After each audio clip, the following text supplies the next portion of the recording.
یہ ساری صدائیں بلند ہو رہی ہیں اور ان تمام آوازوں میں لوگ میرے ارد گرد بھی بیٹھے ہوئے ہیں، کوئی کسی نے جو ہے میرے دل کی آواز کو نہ سنا، اور تم سن چکے ہو۔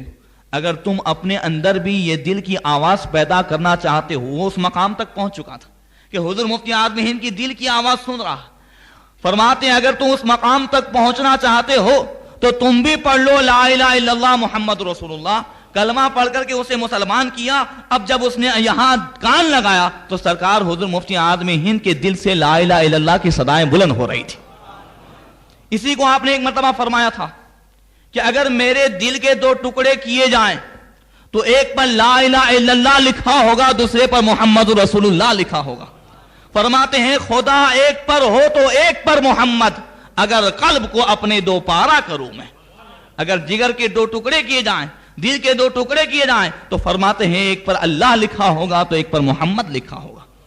حضور مفتی اعظم علیہ رحمہ نے اس نیو مسلم سادھو کو نام عبداللہ رکھا اور ساتھ ساتھ بغیر کسی گفتگو کے فرمایا میں جانتا ہوں تم کہاں جا رہے ہو، اور یہ بھی جانتا ہوں کہ اب کلمہ پڑھنے کے بعد تم نے کیا فیصلہ کیا ہے، مگر میرا حکم ہے کہ تم وہیں جاؤ جہاں تمہارے جانے کا ارادہ تھا۔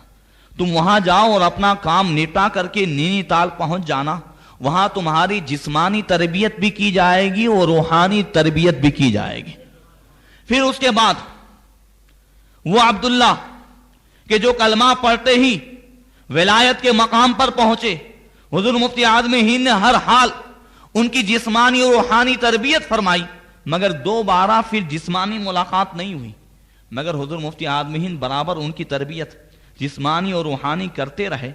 5 سال کے بعد وہ کعبہ معظمہ گئے، حج کے لیے گئے اور وہیں ان کا انتقال ہوا، مگر حضور مفتی اعظم ہند نے اپنے خاص 2 مریدوں سے فرمایا تھا، حضرت مرحوم عبداللہ کا واقعہ اور اس کے بعد برابر افریقہ سے ان کے لیے جسمانی تربیت یعنی جو ہے پیسہ، اخراجات، خرچے، وہ سب حضور مفتی اعظم ہند ان کا جو ہے انتظام فرماتے اور روحانی تربیت روحانی اعتبار سے فرمایا کرتے تھے۔ حضور مفتی اعظم علیہ رحمت و رضوان کی پوری زندگی یاد خدا میں اس طریقے سے گزری کہ بس مقصد ہی یہی رہتا کہ جہاں کہیں بھی ہم اور آپ بھی پلین سے سفر کرتے ہیں، مگر حضور مفتی اعظم ہند نے جب سب سے پہلا سفر پلین سے فرمایا اجمیر مقدس سے، اس وقت کہ جب حضور سید العلماء علیہ رحمہ کا وصال ہوا، چہلم کا موقع تھا، لوگوں نے دعوت دی، حضرت مولانا منصور علی خان صاحب قبلہ ابھی بھی جو با حیات ہیں وہ بھی ساتھ میں تھے، لوگوں نے اصرار کیا کہ حضرت آپ اس میں پہنچیں اور ہماری خواہش ہے کہ جے پور سے بمبئی آپ پلین میں تشریف لائیں۔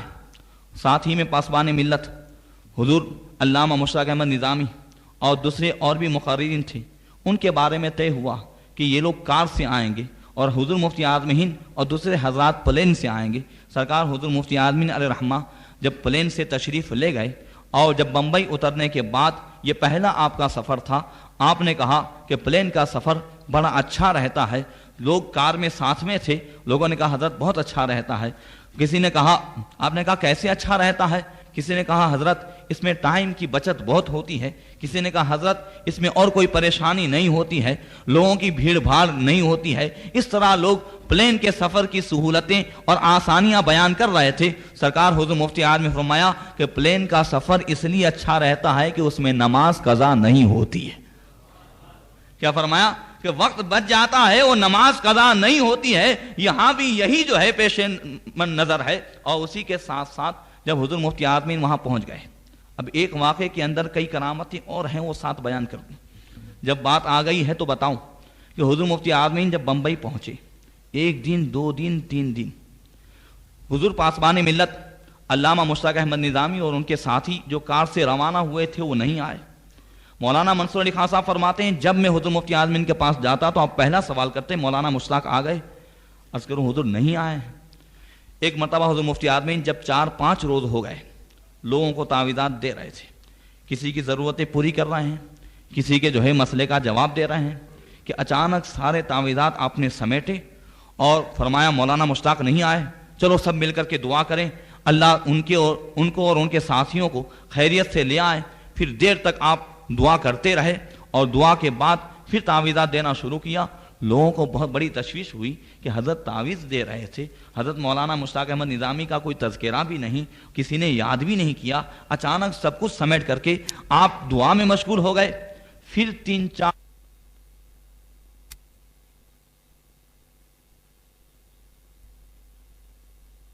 آسمان ملت گئے، سرکار حضور مفتی عالمین مسکرائے، فرمایا خیریت سے آ گئے؟ جی حضور خیریت سے آ گئے۔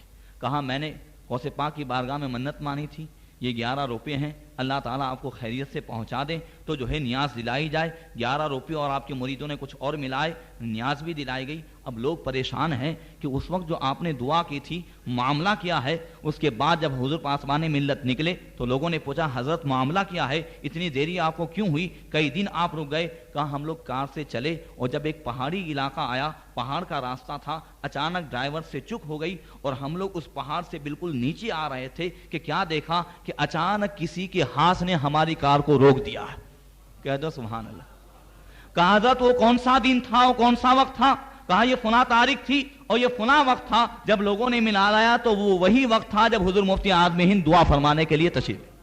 حضور مفتی اعظم دعا فرما رہے ہیں، اس وقت گویا کہ آپ غوث پاک سے مدد لے کر کے، غوث پاک رضی اللہ تعالیٰ عنہ سے مدد لے کر کے ہم شبیہ غوث اعظم پاسمان ملت کی مدد کر رہے ہیں۔ یہاں غیب کی خبر بھی ہے اور ساتھ ساتھ جو ہے اختیار بھی اللہ تبارک و تعالیٰ نے اس طرح عطا فرمایا ہے۔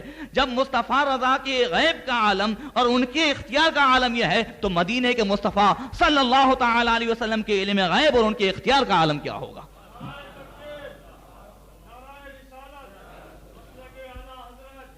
اور حضور مفتی اعظم ہند نے اپنی روحانیت اور اپنی کرامت کو چھپایا تھا تعویذ اور دعا میں۔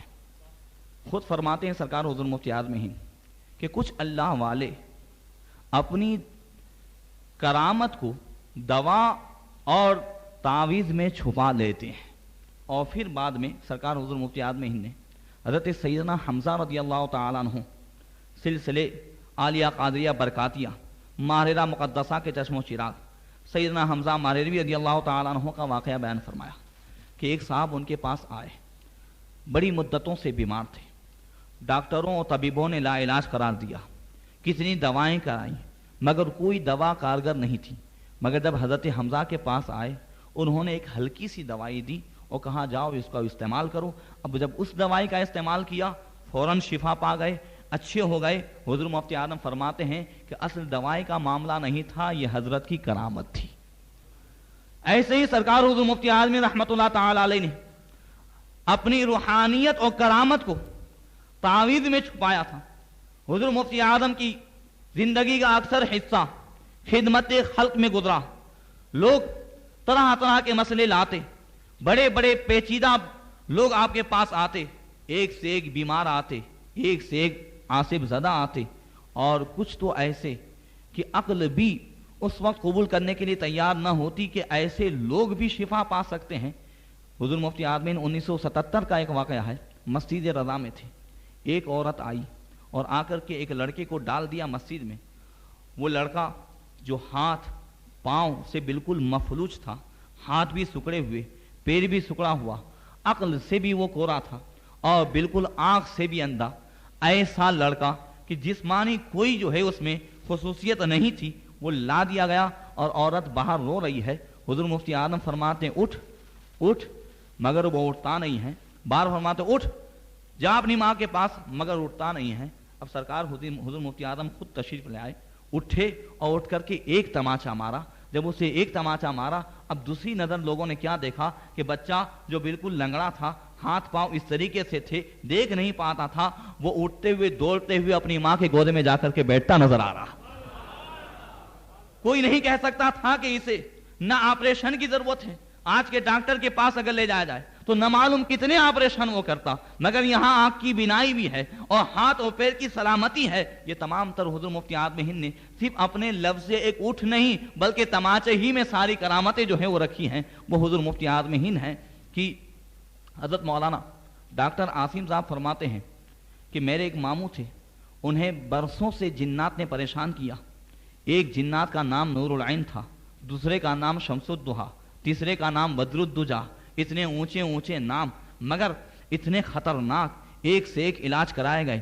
وہ چلے بھی جاتے تھے مگر دوبارہ آ جاتے تھے، کئی چراغ جلائے گئے مگر پھر وہ آ جاتے، برسوں ان کا علاج ہوا، یہاں تک کہ 16 سال کی عمر سے لے کر کے اور کئی سالوں تک وہ مسلسل اس میں رہے۔ کئی جگہ پہلے دوائیں کرائی گئیں، پھر دعائیں کرائی گئیں، کئی مزاروں پہ حاضری ہوئی، مگر جیسے ہی جنات جاتے پھر آ جاتے تھے، وعدے دے کر کے جاتے اب نہیں آئے، پھر وہ آ جاتے، یہاں تک کہ ایک مرتبہ حضور مفتی اعظم ادری تشریف لائے۔ ادری میں ان کے وہاں کے امام صاحب وہ سب کچھ جانتے تھے کہ ان کا حال کیا ہے، وہ کہتے ہیں میرے مامو جان کا حال جو ہے، میرے نانا نے ان کو پورا بیان کیا۔ سرکار حضور مفتی اعظم ہند کی بارگاہ میں تشریف لے گئے، آپ نے کچھ نہیں ایک تعویذ دیا اور فرمایا یہ اس کے گلے میں ڈال دو، کہا ہم نے تو لے لیا، اس کے علاوہ سینکڑوں تعویذ تو پہلے ہی سے رکھے ہوئے تھے، مگر اب حضور مفتی اعظم ہند کا ایک تعویذ پہنا دیا۔ اس کے بعد 3-4 دن کے بعد میں نے خواب دیکھا کہ حضرت شاہ رکن الدین رحمۃ اللہ تعالی علیہ کا مزار جو اس علاقے میں ہے، وہاں میں دیکھ رہا ہوں کہ اسی کے صحن میں ایک کپڑا بچھا ہوا ہے، ساتھ میں پانی کا ڈول رکھا ہوا ہے اور کچھ لوگ بیٹھے ہوئے ہیں، ایسا لگ رہا ہے کہ کسی کا انتقال ہوا ہے اور تجہیز و تکفین کی تیاری ہو رہی ہے۔ میں نے پوچھا خواب میں کہ کس کا انتقال ہوا ہے، تو کہنے والے نے کہا کہ نور العین، شمس الضحیٰ، بدر الدجا یہ سب دنیا سے چل بسے، یعنی یہ تمام جناتوں کا جو ہے انتقال ہو گیا تھا، انہی کی یہ تیاری ہو رہی تھی۔ اب اس کے بعد جب خواب سے میں بیدار ہوا، اب میں نے اپنے بیٹے کو دیکھا کہ دیکھوں کیا حال ہے، جب اس کو میں نے اٹھایا تو وہ بالکل تندرست نظر آیا۔ ہم اب انتظار کرنے لگے کہ آج اسے حاضری آئے گی، کل آئے گی، مگر اس کے بعد سے لے کر کے 35 سال ہوئے کبھی دوبارہ جنات نظر نہیں آئے۔ ایک تعویذ کا وہ عالم اور خدمت خلق سرکار حضور مفتی اعظم رحمۃ اللہ تعالی علیہ کی وہ تھی۔ آپ اسی سے اندازہ لگائیں کہ حضور مفتی اعظم ہند کا جذبہ کتنا۔ ایک مرتبہ سرکار حضور مفتی اعظم مالیگاؤں تشریف لے گئے۔ مالیگاؤں کے مدرسے دارالعلوم اشرفیہ میں آپ کا قیام تھا۔ وہاں کے خلیفہ حضور مفتی اعظم ہند حضرت مفتی عزیز الحسن صاحب فرماتے ہیں کہ حضور مفتی اعظم صبح سے لے کے شام تک لوگوں کی ضروریات پوری فرما رہے تھے۔ ایک مرتبہ تشریف فرما تھے، کئی لوگ حاضر تھے، کوئی یہ تعویذ مانگ رہا ہے، کوئی وہ تعویذ مانگ رہا ہے۔ اتنے میں ایک دیہاتی جو بالکل پھٹے پرانے کپڑے پہنے ہوئے، بڑا پریشان حال، چہرے سے غربت ٹپک رہی تھی، وہ حاضر ہوا، بیٹھا ہے۔ سرکار حضور مفتی اعظم ہند نے اس کی طرف دیکھا، نظر اٹھائی، خیریت دریافت فرمائی۔ اس نے کہا حضرت خیریت سے ہوں۔ کہا کیا بات ہے؟ کہا غریب ہوں، بچیوں کی شادی کرنی ہے، 2 بیٹیاں ہیں، آپ ایک تعویذ دے دیجئے تاکہ جو ہے انتظام ہو جائے، خرچے کا کوئی نہ کوئی جو ہے معاملہ ہو جائے۔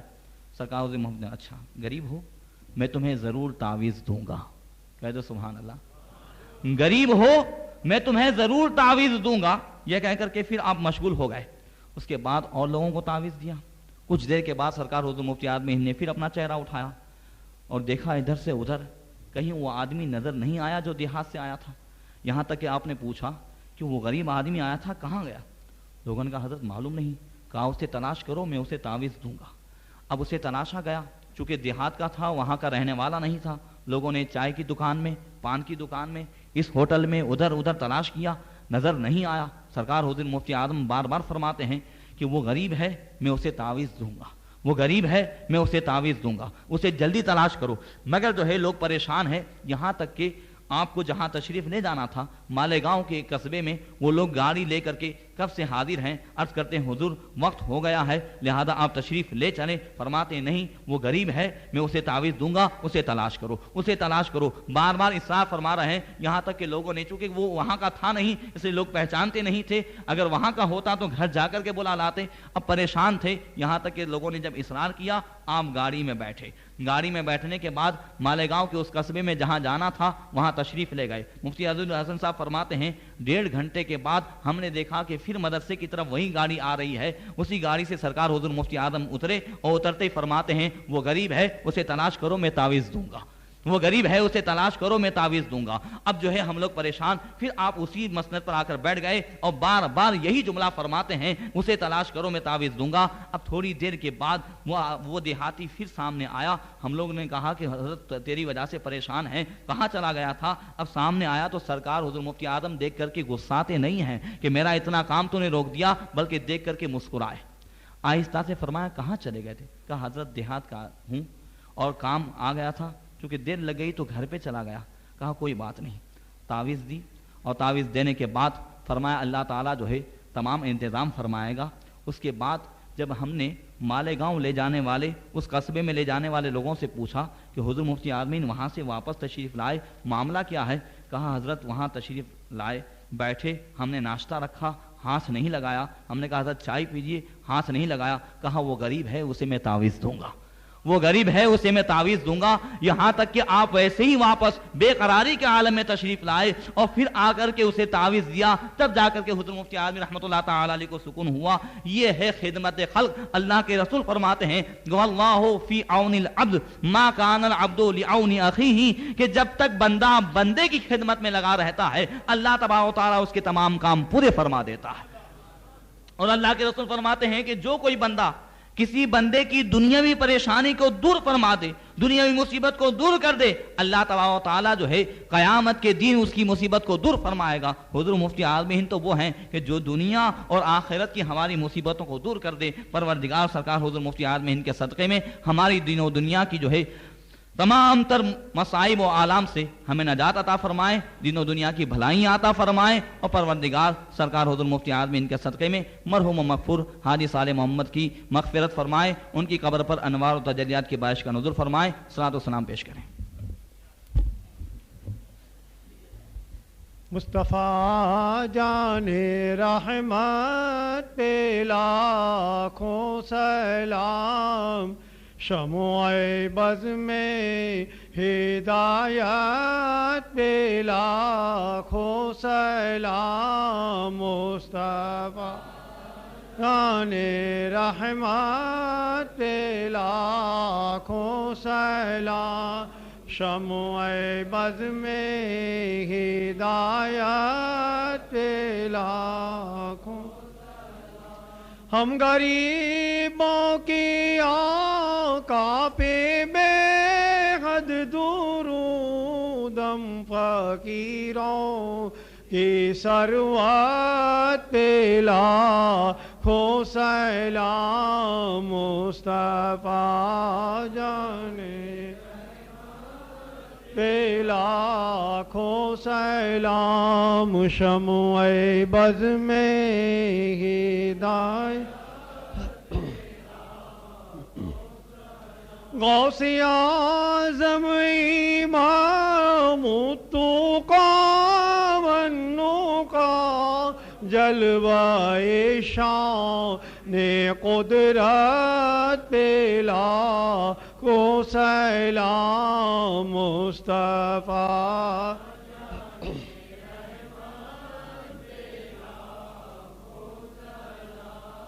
شموع بز میں ہدایت پہ لاکھوں سلام.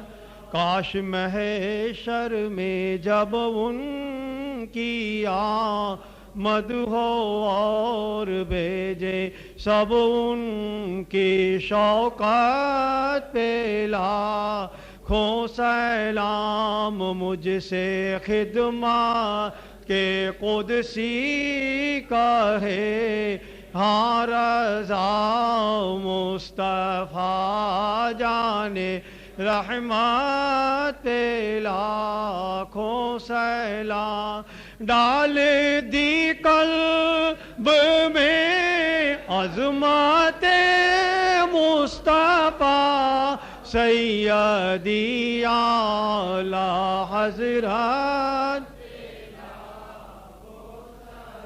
سیدی مرشدی مصطفیٰ خان رضا، جن کی ہر ہر ادا سنت مصطفیٰ، ان کا فیضان سروں پر رہے دائما، ان کا فیضان سروں پر رہے دائما.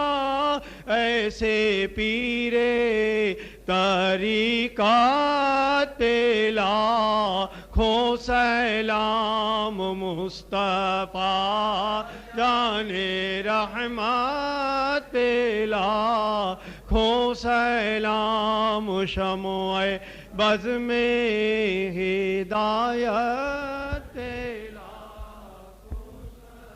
صلاۃ و سلام علیک یا رسول اللہ وعلی آلک و اصحابک یا نور اللہ صلی اللہ تعالی علیہ وسلم. تشریف